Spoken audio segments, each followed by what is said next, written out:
Tonight we'd like to talk a little bit about the idea of the future of education. And I think as school leaders, it's something that you have to, every once in a while, stop, pause from the day-to-day operations and look up and say, where are we going and how are we going to get there? So I'm going to challenge you to think about that a little bit. We've talked a lot about different styles of leadership, and you'll read a couple more this week in the assignments. But I think good leaders are always have their head up once in a while, right? To be able to see where are we going and what's happening around us, how are things changing. So that'll be our challenge tonight. It's just a simple learning target, right? I can envision the future of education. Just a little sidebar here, but I had the opportunity in the last month to spend some time in New Mexico at a couple schools, and this was the view from the back of one of the schools as the sun's going down. Just a really, really amazing place. And not that Northwest Iowa isn't an amazing place too, but we certainly don't have that view this time of year. And as the sun goes down, the mountain actually changes color, and that red rock in there is just beautiful. That mesa is called Dowa Yalani, which was actually a fortress for the Zuni people when the Coronado expedition was happening back in the 1500s, I think. But crazy good, crazy. Yeah, just what a view, right? When you look out your back door. And then as we were going back to Albuquerque, we were staying at a hotel. We got there about 10:30 at night, and we getting ready to check in. And I kind of stupidly said to the hotel clerk, I said, "Hey, what's the story about the balloons in town?" And that was not a very intelligent comment on my part, but I didn't realize the balloon fiesta in Albuquerque was such a big deal. So I said, "Was it something we should go to?" And he just stopped what he was doing. He paused, and he looked at me, and he said, "This is the most photographed event in the entire world." So we got up at 3:30 in the morning in the dark, but it was amazing. So I don't know if you're into hot air ballooning or not, it should be on your bucket list because it was really, really cool. And you get to stand right next to the baskets and watch them inflate and feel the heat. It was phenomenal. And then I saw this one ascending. And I thought, hey, I think I'm supposed to be on that one at some point in my life, but it wasn't meant to be at this time. But I think I'm still okay. Oh, there it goes. So you can see it. But I think I'm still okay because this was my Lyft driver on the way back to the airport. So he's still around. He's still working. I don't think he left. Let me start with this prayer. And I know some of you are familiar with this, but as we think about the future of education tonight, I thought this would be a fitting way to frame our conversation. So the prayer of Oscar Romero. It helps now and then to step back and take a long view. The kingdom is not only beyond our efforts, it's beyond our vision. We can accomplish in our lifetime only a fraction of the magnificent enterprise that is God's work. Nothing we do is complete, which is a way of saying that the kingdom always lies beyond us. No statement says all that could be said. No prayer fully expresses our faith. No confession brings perfection. No pastoral visit brings wholeness. No program accomplishes the church or school's mission. No set of goals or objectives includes everything. And this is what we are about. We plant the seeds that one day will grow. We water seeds already planted, knowing that they hold future promise. We lay foundations that will need further development. We provide the yeast that produces far beyond our capabilities. We cannot do everything, and there is a sense of liberation in realizing that. That line kind of jumped out at me as I was reading this in preparation for tonight. I think there is this syndrome that leaders have that they feel like they have to do everything, but realizing that you can't do everything and being liberated and realizing that is really important. And this enables us to do something and to do it very well. It may be incomplete, but it is a beginning. Step along the way, opportunity for the Lord's grace to enter in and do the rest. How about this for a teacher's line too, right? We may never see the end results, but that's the difference between the master builder and the worker. And we are workers, not master builders. Ministers, not messiahs. We are workers, not master builders. Ministers, not messiahs. We are prophets of a future, not our own. So I hope that helps frame the conversation for tonight when we think about this idea of the future of education. Oscar Romero, probably some of you are familiar with him too. He was a Catholic priest from El Salvador. He spoke out against things like poverty and social injustice, assassinations, torture.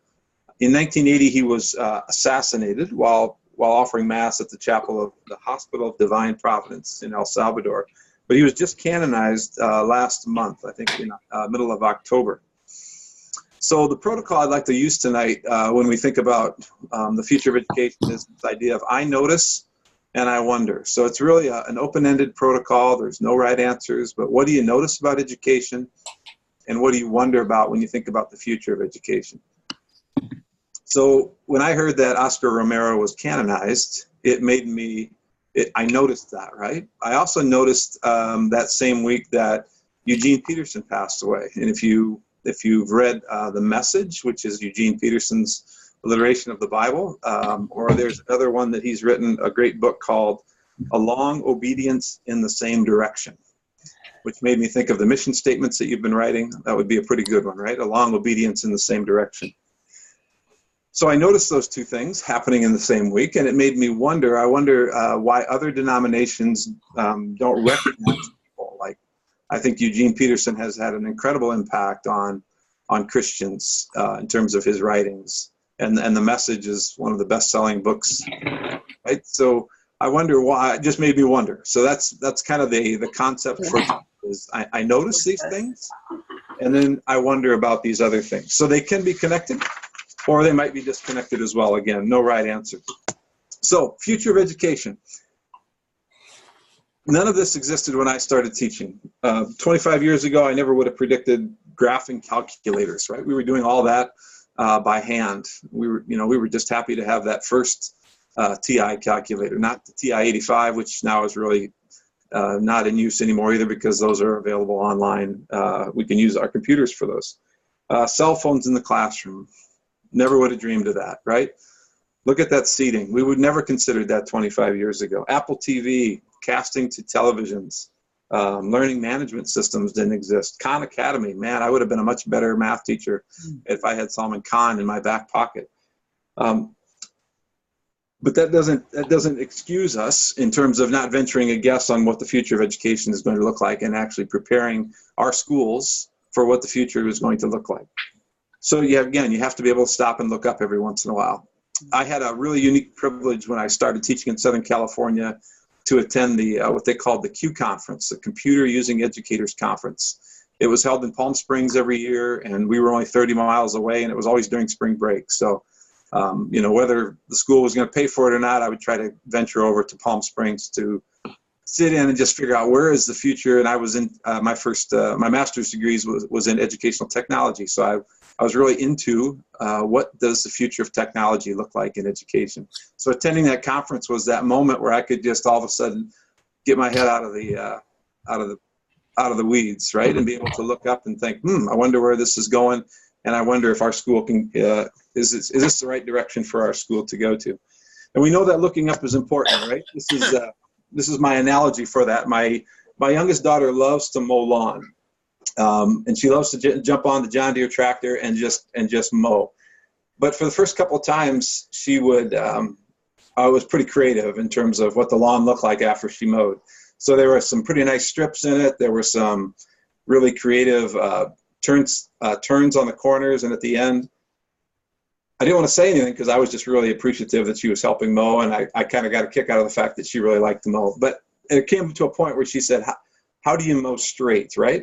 Well, if you've ever done any mowing on a tractor, you have to look up, pick something out in the distance, and aim toward that. Because if you look down, you just kind of follow what's in front of you, and you end up overcorrecting, oversteering, and those kind of things. So the challenge for tonight is that we look up, right? There are things that I know are on your plate for tomorrow, but I hope you have the chance to kind of look up tonight. I hope you get the analogy. As a school leader too, you have to be able to look up. So that's the protocol for tonight. I notice and I wonder.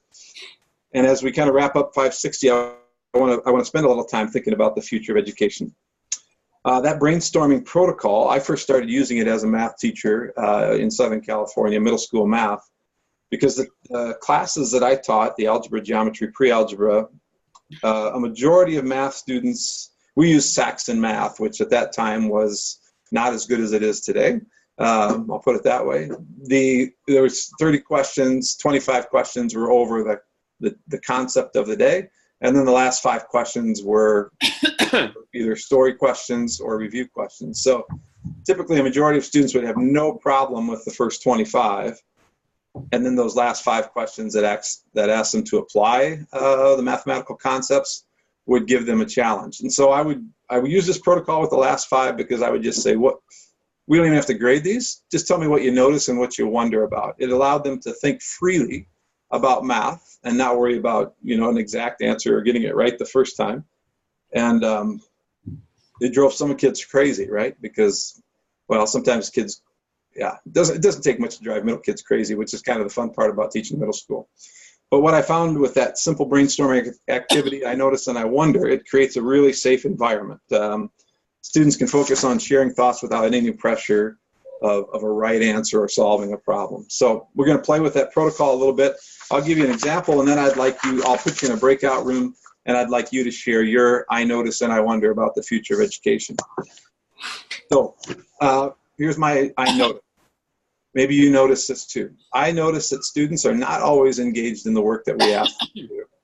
And I notice that as students get higher in the grades, actually I think that engagement lessens. So I wonder how we best connect with their curiosity. Engagement is defined by Gallup. The Gallup poll defines engagement as a measurement of how involved, how enthusiastic, how committed one is to the task. And their analysis includes the attitudes of individuals toward institutions, but it also pertains to one-on-one relationships. So it could be their relationship to school. It could also be their relationship to who they're working with or to the teacher. Gallup called it surprising that according to its own research, parents are less engaged with their kids' school than consumers are with the companies they buy from. Let me read that again. Maybe this isn't surprising to you, but it was to Gallup. Parents are less engaged with their kids' schools than consumers are with the companies they buy from. Pretty interesting finding on behalf of Gallup. Some of you are probably familiar with this too.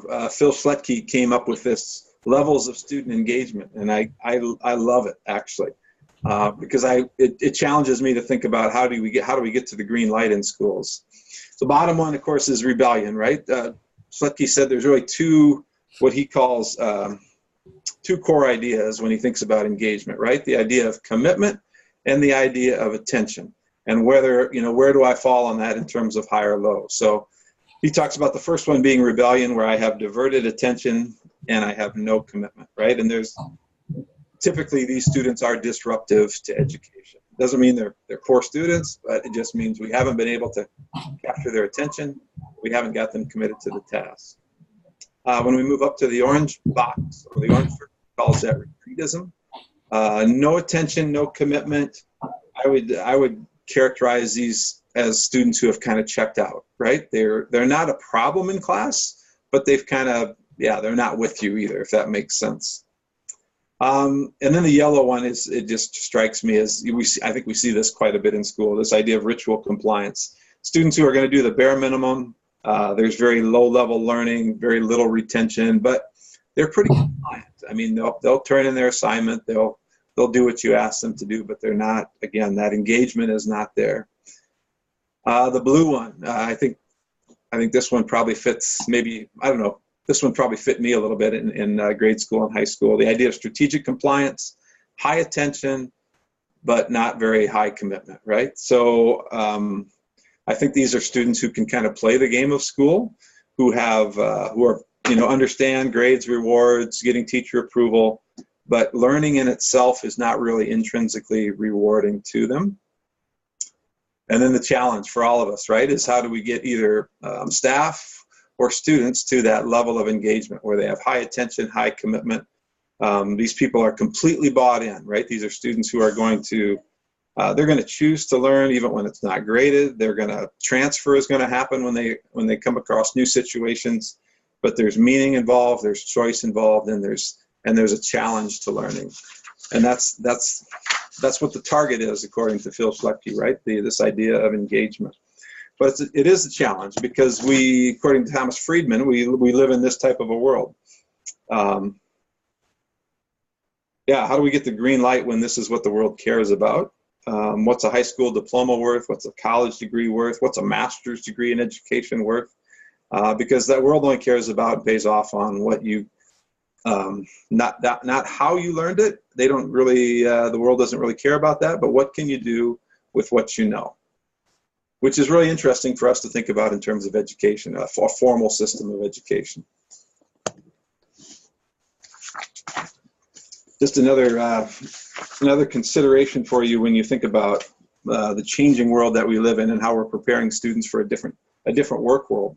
I circled the top one there where this idea of type of work has changed quite a bit via platforms, project gigs, freelancing, contests, contracts, and tours of duty.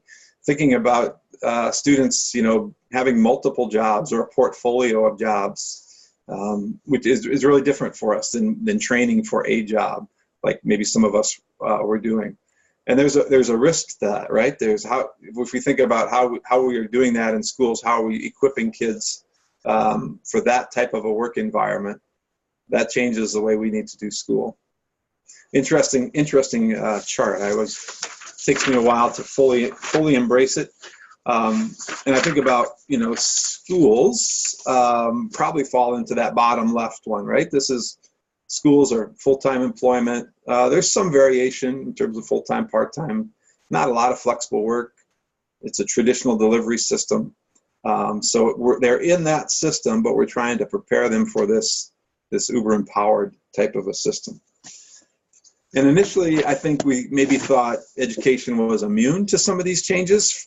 For example, I know it's older than when I started, but this isn't a lot different than the classroom that I started teaching in 1990, right? The chairs, desks, all facing the front, one student per desk.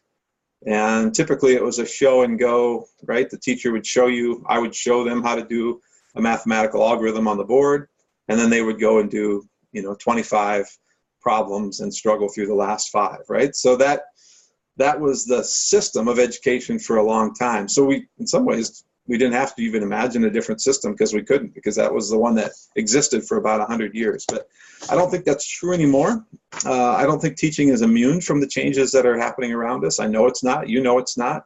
The futurists say we're only halfway through the technology revolution in schools. And if you go back 10 years and think how much technology has changed schools in the last 10 years, and now if you think another 10 years from now, what schooling is going to be like because of technology, the good and the bad and the ugly of technology, we do have to do some envisioning about that. All right, time for a breakout room. I'd like you to share what you notice and what you wonder about in terms of the future of education. So you can do those, even if they're not connected. I'd like you to do those together. So you'll have about 3-4 minutes per person to share what you notice and what you wonder about, and kind of facilitate a short discussion.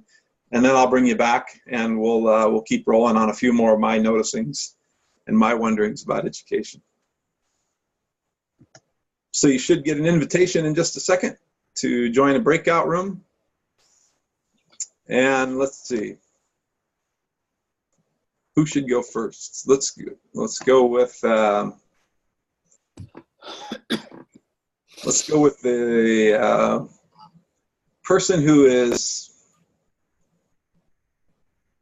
birthday is closest to Christmas.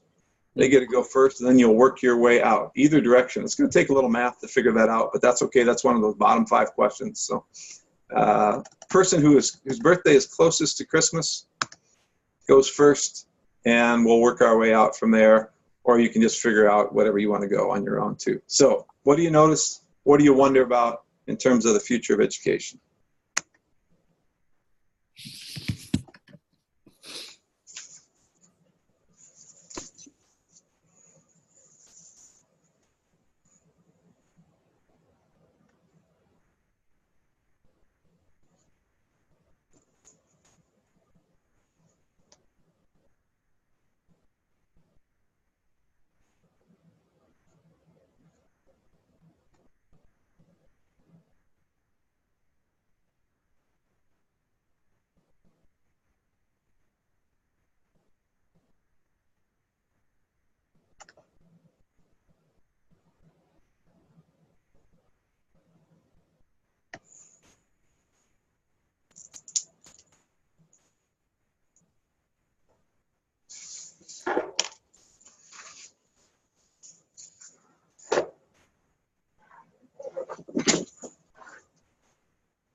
Hey Clint, how you doing? Hey, I didn't get your email till like 7 o'clock tonight. You weren't the only one, so no worries. Oh, okay. I was like, man, my colleague texted me and said, I think we do have class. I was like, caught off guard. I didn't know that. But then he said you had an ice storm or something. Yeah, so I don't know what the deal was because I sent it this afternoon, and Well, I then got your email back today at like 2, and then I figured okay, that's weird. I don't know. yeah, no, it was something on my end, so no worries. We just started. I'm going to throw you in a chat room a minute. And what we did is we're just talking about something that we notice about education and something that we wonder in terms of the future of education. So if you have one to share, great. If you just want to listen in, that's fine too. Okay. Okay. Thanks. How you doing other than that? Good, good. Getting busy with the winter activities and all that, but Are you you know. coaching right now? I just coach weightlifting for all sports right now. I'm a football coach, so it is a little more time at least. So Well, good. Nice yeah, to have a little break in the season, huh? yeah, it's nice. All right. Thanks. You bet.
But as teaching.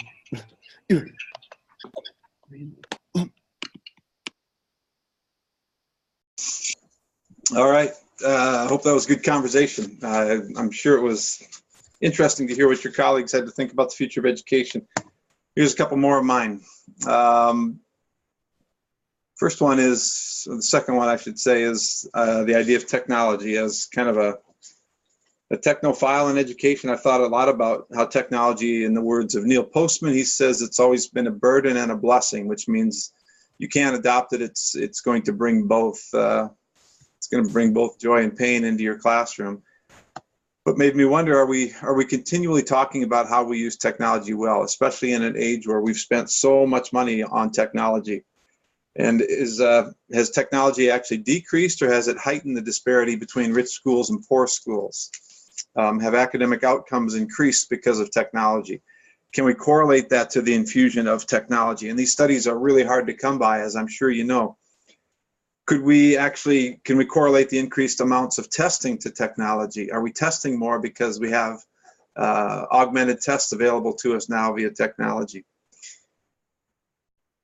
Again, I don't think as leaders in education, we maybe did what we needed to do before just accepting technology. I can remember when I was principal in South Dakota, there was a governor named Bill Janklow who loved technology. And one morning I came to school and there was a delivery truck there with 30 new desktops in it and monitors. Didn't even know they were coming. But the governor just gave computers to every school in South Dakota based on their enrollment. The next year we ended up getting high-speed access through the cable company. So again, wonderful gift, but we weren't really prepared to use it, and we didn't talk enough about it in terms of we just adopted it, right? We just allowed it to come into our classrooms. I don't know, maybe you saw this this little story that that was on Facebook over last week. It just really struck me when I think about how we use technology in schools and the difference in the last 10 years. So allow me to read this to you. This is by a middle school teacher. He said, let's imagine a 7th grader. He's a quiet kid, polite, with a few friends, just your ordinary run-of-the-mill 12-year-old. We'll call him Brian. Brian's halfway through 7th grade, and for the first time, he's starting to wonder where he falls in the social hierarchy at school. He's thinking about his clothes a little bit, his shoes too. He's conscious of how others perceive him, but he's not that conscious of it.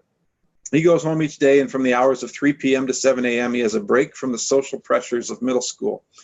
Most evenings, he doesn't have a care in the world. The year is 2008. Brian has a cell phone, but it's off most of the time. After all, it doesn't do much. If friends want to get in touch, they call the house. The only time large groups of 7th graders come together is at school dances. If Brian feels uncomfortable with that, he can skip the dance. He can talk to teachers about day-to-day problems. Teachers have pretty good control over what happens at school. Now let's imagine Brian on a typical weekday. He goes downstairs, has breakfast with his family. His mother's already at work, but his dad and sisters are there. They talk to each other over bowls of cereal. The kids head off to school soon after. Brian has a fine morning in his 7th grade classroom and walks down to the lunchroom precisely at 12 p.m. There's a slick of water on the tiled floor near the fountain at the back of the cafeteria. A few of the 8th graders know about it, and they're laughing as yet another student slips and tumbles to the ground. Brian buys a grilled cheese sandwich. It comes with tomato soup that no one ever eats. He polishes off the sandwich and heads to the nearest trash can to dump the soup. It's all sounding pretty familiar, right? When his sneakers hit the water slick, he slips just like the others. The tomato soup goes up in the air, comes down on his lap. Nearby at the table of 8th graders, a boy named Mark laughs. He laughs at Brian the same way the boys around him laugh at Brian. They laugh because they're older and they know something the younger kids don't. They laugh at the slapstick nature of the fall. The spilled tomato soup is a bonus. While the fall is a misfortune for Brian, that's all. It's not an asset for Mark.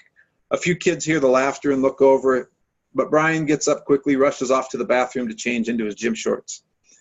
Mark tries to retell this story to a friend later, but the friend really doesn't get it because he wasn't there. He can't picture it. In fact, Mark seems a little mean for laughing at all. After lunch, Brian returns to homeroom in his gym shorts. No one seems to notice the change. He breathes a sigh of relief. The cafeteria falls behind him. He meets his sisters at the end of the day, and they ask why he's wearing gym shorts. He tells them he spilled some tomato sauce on his pants. They head home, spend the afternoon and evening together, safe and sound, home life completely separate from school life. Brian doesn't think about the incident again Only a few people saw it. It's over. Probably see where this one's going. Now let's imagine Brian again. Same kid, same family, same school. He's still in 7th grade, but this time it's 2018. When Brian sits down for breakfast, his dad is answering an email at the table, his older sister's texting, and his younger sister's playing a video game. Brian has an iPhone too. He takes it out and opens the Instagram app. The Brian from 2008 was wondering about his position in the social hierarchy. The Brian from 2018 knows. He could see it right there on the screen. He has fewer followers than the other kids in his grade. That's a problem. He wants to ask his father what to do, but there's that email to be written. So instead, Brian thinks about it all morning at school. While his teacher talks, he slips his phone out, checks to see how many followers the other kids in class have. The answer doesn't help his confidence. At precisely 12 p.m., he heads to the cafeteria, buys a grilled cheese that comes with tomato soup that no one ever eats. At the back of the lunchroom, Mark sits with the other 8th graders. He holds a shiny new iPhone in one hand. Mark has had an iPhone for 5 years. He's got all the apps, Twitter, Instagram, Snapchat. He gets a lot of followers, too. He doesn't know them all, but that's okay. A few years ago, Mark made his first Instagram post. It was a picture of his remote control car. Mark used to really enjoy remote control cars. Mark checked Instagram an hour after putting up that first picture. A bright red dot showed at the bottom of the page. He clicked it. Someone had liked the picture of the car. Mark felt validated. It was good that he posted the picture. A little bit of dopamine was released into Mark's brain. Checked the picture an hour later. Sure enough, another like, more dopamine. He felt even better. For a while, pictures of the remote control car were sufficient. They generated enough likes to keep Mark happy. He no longer got much joy from actually driving the remote control car, but he got plenty from seeing those likes pile up. And then something started to happen. The likes stopped coming in. People didn't seem interested in the pictures of the car anymore, and this made Mark unhappy. He missed the likes and the dopamine that came with them. He needed them back. He needed more exciting pictures because exciting pictures would bring more views and more likes, so he decided to drive his car right out into the middle of the road. He had his little brother film the whole thing. He filmed the remote control car as it got flattened by a passing truck. Mark didn't bother to collect it. He just grabbed his phone and posted the video. It was only a few minutes before the likes started coming in. He felt better. Now it's 8th grade and Mark has become addicted to social media. Sure, he needs a lot more likes to get the same feeling, but that's okay. That just means he needs more content, good content, content no one else has. That's the kind that gets a lot of likes really, really fast. Mark has learned that the best content comes from filming and posting the embarrassing experiences of classmates. When he notices that water slick at the back of the cafeteria, he is ready. Each time someone walks by and falls, their misfortune becomes an asset for Mark. A part of Mark wants them to fall. He hopes they fall. Brian walks across the cafeteria with his soup, minding his own business. Suddenly his feet slide out from under him. Tomato soup goes up in the air, comes down on his lap. He is so embarrassed that when he stands up and rushes off to the bathroom, he doesn't notice Mark filming. Mark's fingers race over his iPhone screen before Brian's out of sight. That was a great video he just took, and he wants to get it online fast. He knows he's not supposed to have his cell phone out in school, but the teachers don't really enforce that rule during class. Oh, they really only enforce that rule during class. They all use Twitter and Instagram too. They understand. Mark doesn't know who he just filmed, and he doesn't care. It's not his fault the kid fell on the floor. He's just the messenger. The video is kind of a public service announcement. It's just warning everybody else about the water spot in the cafeteria. That's what Mark tells himself. He gets the video uploaded to Snapchat first. No time for a caption. It speaks for itself. He has it up on Instagram seconds later, but then the likes are really coming in. Dopamine floods into Mark's brain. There's a comment on Instagram already. What a loser, it says. Mark gives the comment a like. Best to keep his audience happy. This has been a rewarding lunch. The bell's going to ring in a few minutes. Mark sits back and refreshes his screen again and again and again until it does. Meanwhile, Brian heads back from the bathroom, having changed into his gym shorts. He's still embarrassed about the fall. It happened near the back of the cafeteria, though. He doesn't think many people saw. He hopes they didn't. But when he walks into the classroom, a lot of people look at him. One girl holds up her phone at an odd angle. Is she taking a picture? The phone comes down quickly and she starts typing, so he can't be sure. Class begins. Brian is confused because people keep slipping out their phones and glancing back at him. He asks to go to the bathroom. Inside a stall, he opens Instagram. There he is on the screen, covered in tomato sauce. How could this be? Who filmed this? Below the video, a new picture has just appeared. It's him in his gym shorts. The caption reads, "Outfit change." Brian scrolls frantically through the feed, trying to find the source of the video.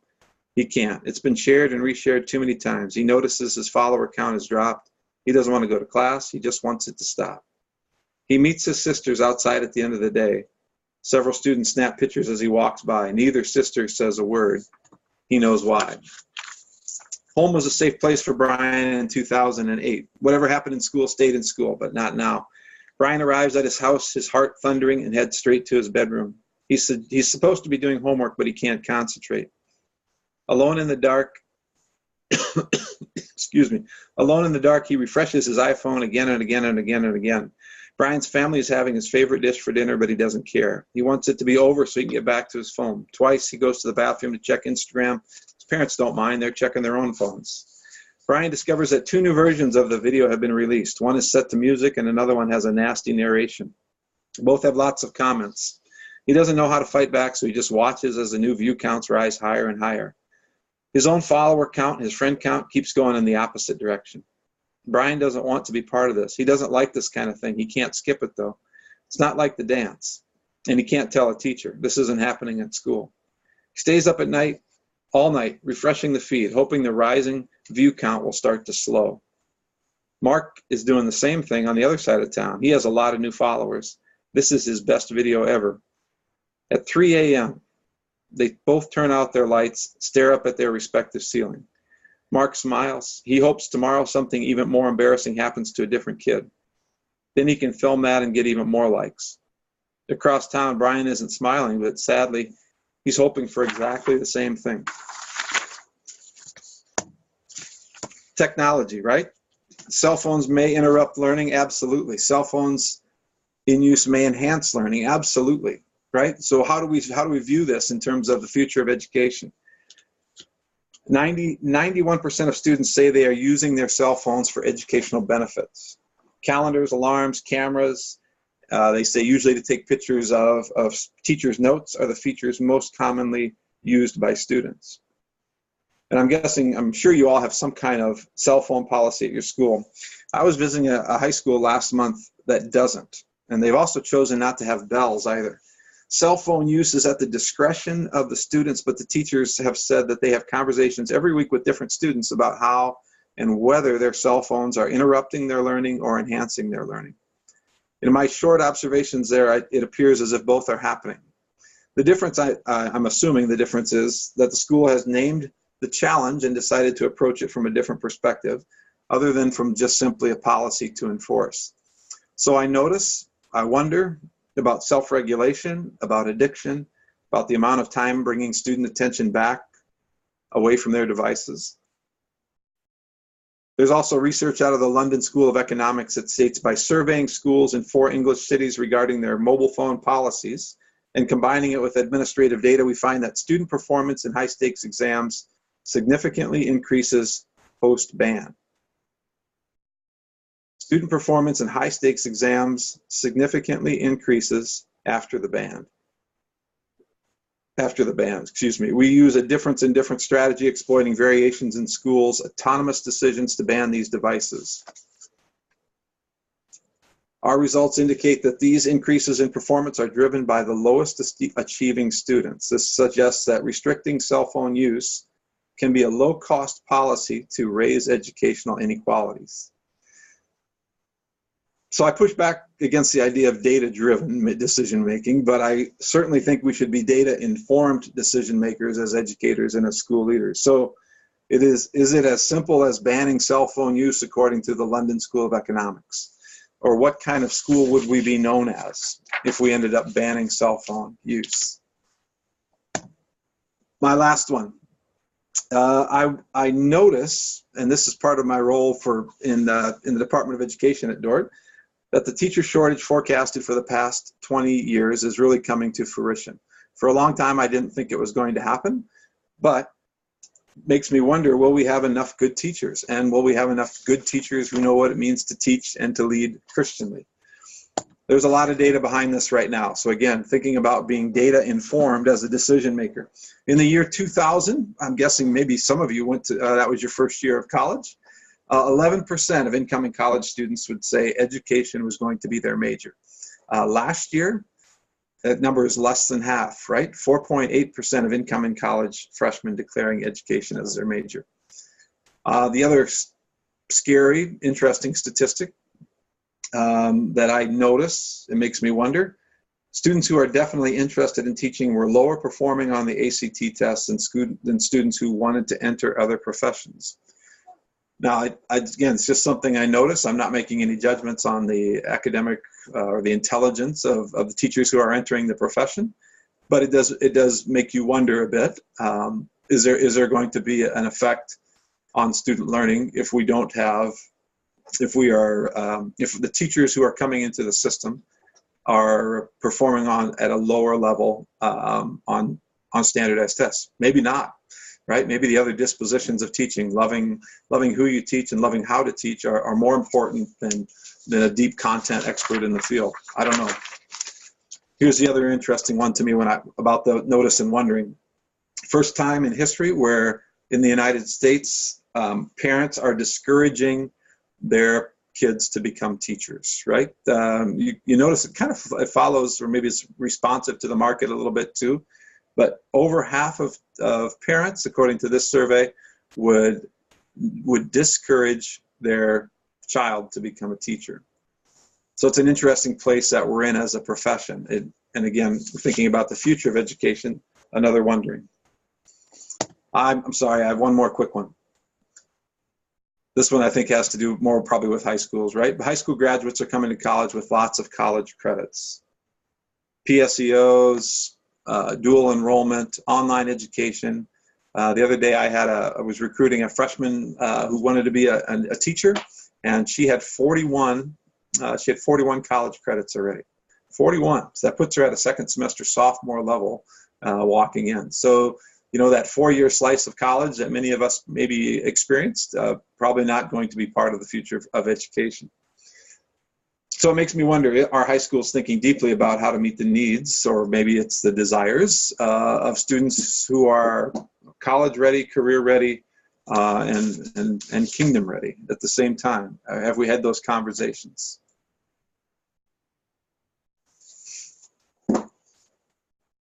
Sorry, I had my chat room down. Nathan, great question. Lower scores in other students or lower scores compared to previous years? The survey would say lower scores than other students. So another piece of research I saw, like if you think about the bell curve, the students who are going into education are one standard deviation to the left of the curve. That's a great question, thanks. Seth, we just have a first-year teacher who just turned 21 in the spring and graduated from college in just 3 years. Absolutely. It's like you kind of, you read my next slide, Seth. And it's starting to make sense to do it as well. I Googled how can you get college credits in high school. There's more than 174 million hits on that. The average college student now, 64% of college students now take college credits from more than one college and university. Interesting number two. This second one, Princeton accepted transfer credits for the first time in their history this year. So that's a big deal, right? If a college like Princeton is going to accept transfer credits, that's a significant change in education. But let me go back to Seth's comment. 3 years, if you can get through college in 3 years, the average college graduate, not in education, but the average college graduate makes $57,000 a year in their first year after college.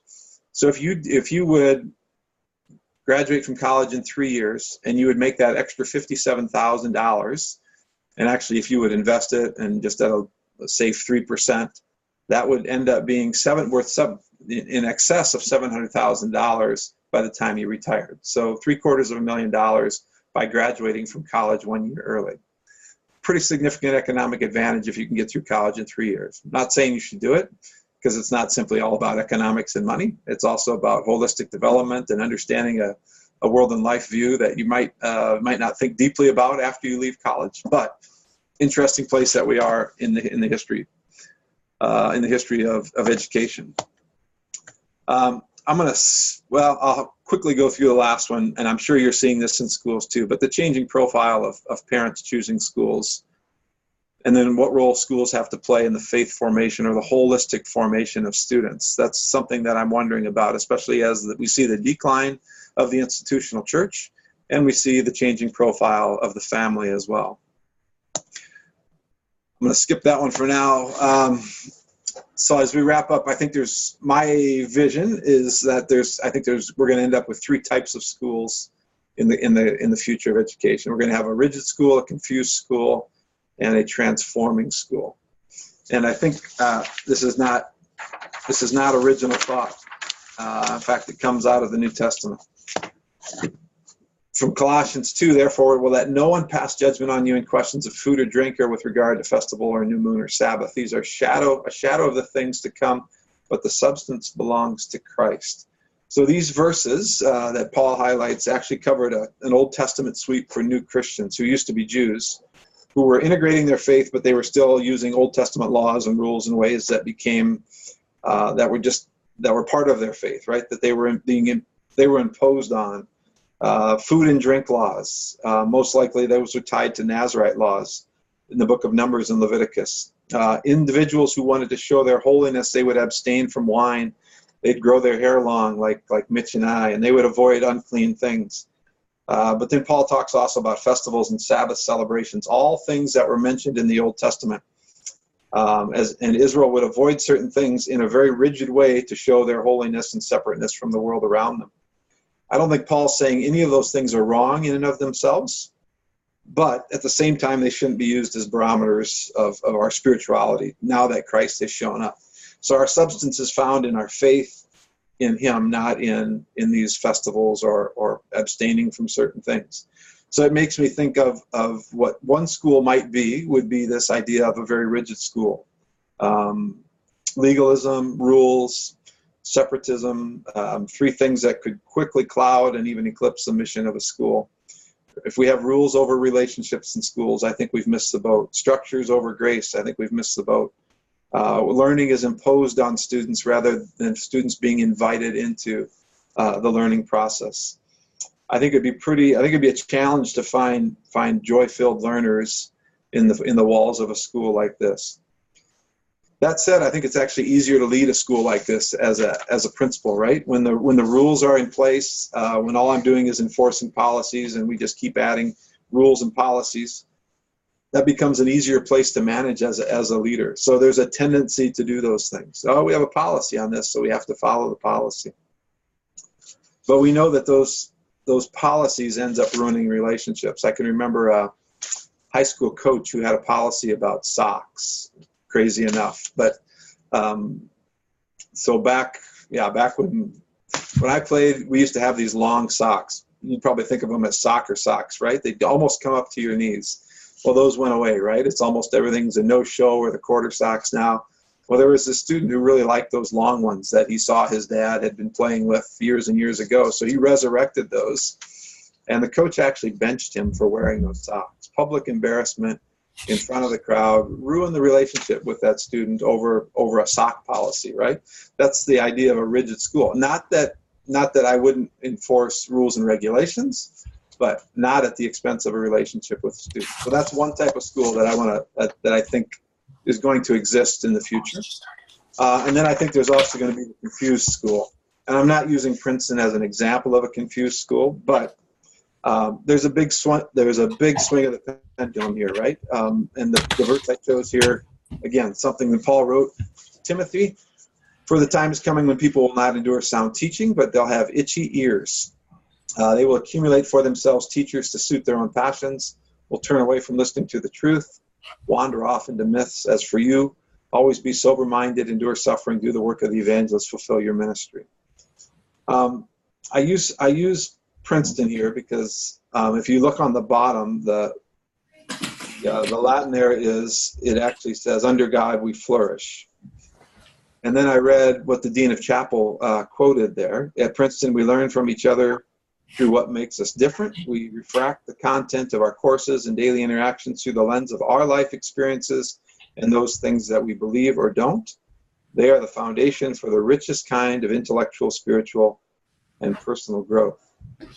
So it just struck me that even though the under the crest, we have this I don't know what you would call it, this statement, right? That's a guiding statement, I would think, for a college like Princeton. Under God she flourishes, and yet to have the dean of chapel basically saying it's about my own personal experiences and how I view those through my own life.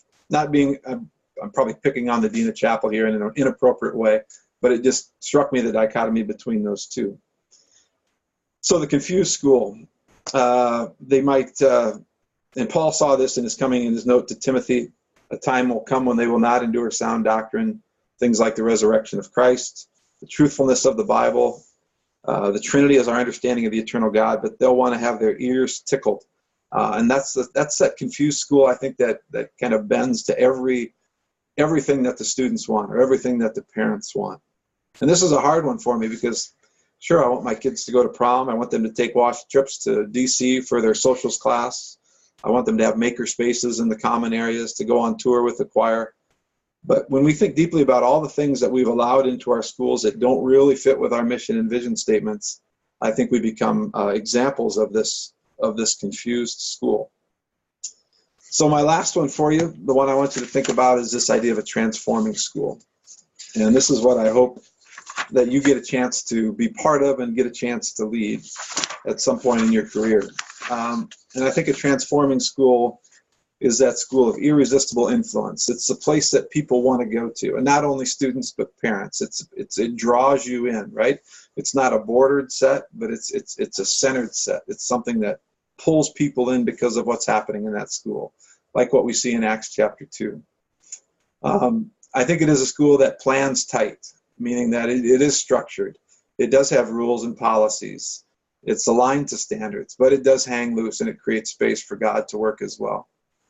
Another characteristic, I love Sid Hilema's work on communities of grace, but a school would be a community of grace that recognizes every student that walks through the door is at risk, right?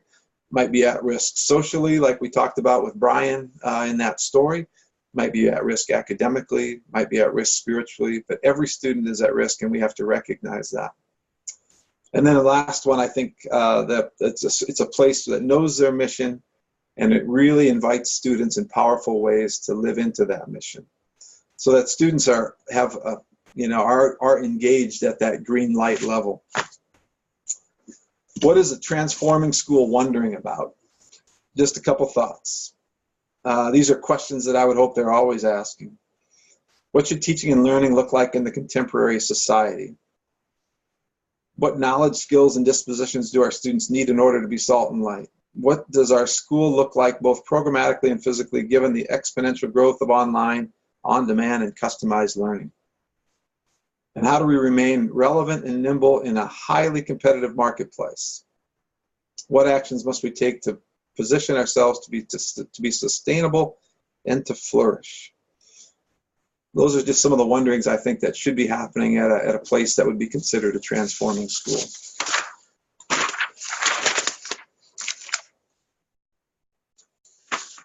But also keep this in mind. As a school leader, you are going to have a plan, but in reality, that plan is going to look a lot different. It's just kind of a really simple illustration. There's going to be a lot of things that are going to be in your path that are going to be considered obstacles, right? Obstacles that you need to be able to work around, work through, but know that we have hope. And this is one of my favorite verses, and I'm going to honor Eugene Peterson and read it from the Message. But if God gives such attention to the appearance of wildflowers, most of which are never seen, don't you think he'll attend to you, take pride in you, do his best for you? What I'm trying to do here is to get you to relax, not to be so preoccupied with getting, so that you can respond to God's giving.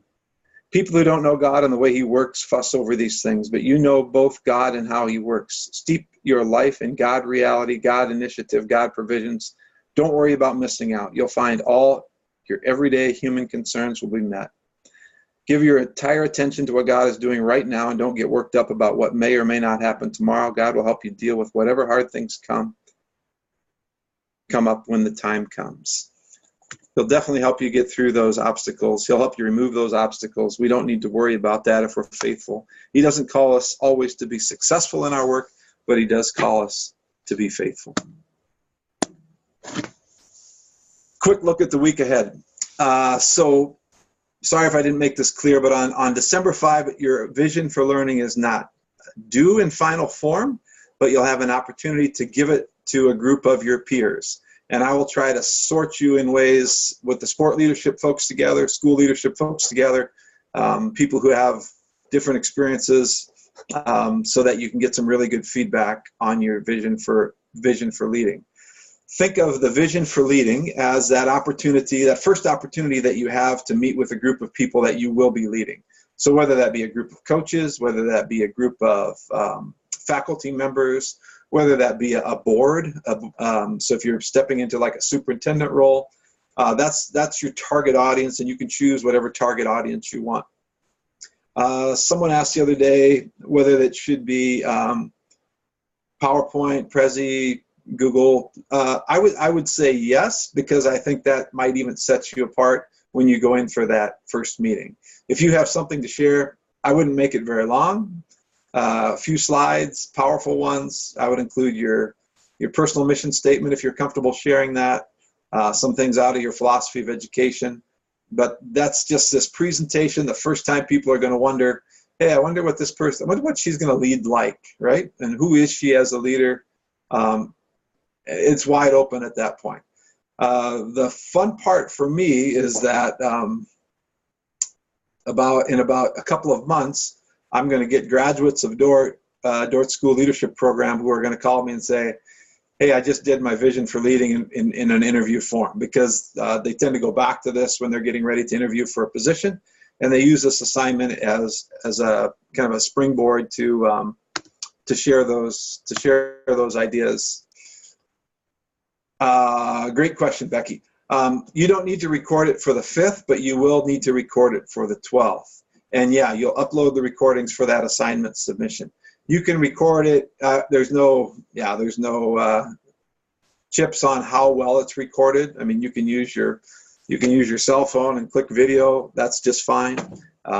If you want to use your computer, you can do that as well. There's no right or wrong way to record it. I'll just want to be able to see if you have any presentation materials. I'll want to see those, and I'll want to be able to hear your recording as you submit it. Great question, though. Thanks for asking. So that's kind of, and then there's three readings for the week, a couple from Nordhaus, and then one on gender and race in terms of thinking about that in leadership as well. And then our class next week, Wednesday, again, will be you presenting those and us using that tuning protocol. But we'll run through that once as a model, and then we'll turn you loose to have those presentations with some peers. So that is it for tonight. I'm going to click on the stop recording, but I will stick around